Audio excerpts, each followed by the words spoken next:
Assalamualaikum warahmatullahi wabarakatuh.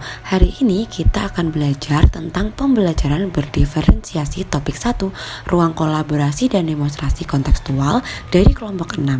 Yuk, sebelum kita mulai, kita kenalan dulu dengan kelompok 6. Kelompok 6 yang pertama itu ada Titin Parliana, ada Dinta Araninta, Hasna Nurul Hafizal, Oke Vinanda Putri, dan yang terakhir ada Afrizal Anugrah Aribowo. Langsung saja yuk kita masuk ke materi yang pertama.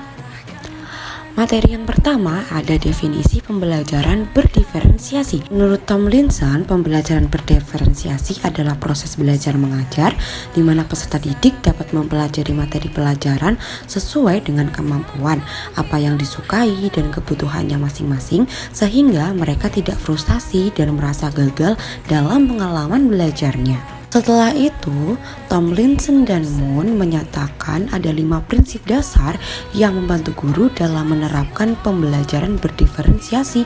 Yang pertama ada lingkungan belajar, yang kedua kurikulum yang berkualitas, yang ketiga asesmen berkelanjutan, yang keempat pengajaran yang responsif, dan yang kelima kepemimpinan dan rutinitas di dalam kelas. Nah, contoh keberagaman siswa itu ada 3. Yang pertama, kesiapan. Bagaimana kesiapan anak belajar yang dapat dilihat dari fisik, mental, dan intelektualnya. Kemudian yang kedua ada minat. Peserta didik yang belajar hanya sesuai minat mereka masing-masing. Yang ketiga ada profil belajar. Bagaimana cara belajar yang paling disenangi peserta didik yang dapat membuat mereka memahami pelajaran dengan baik.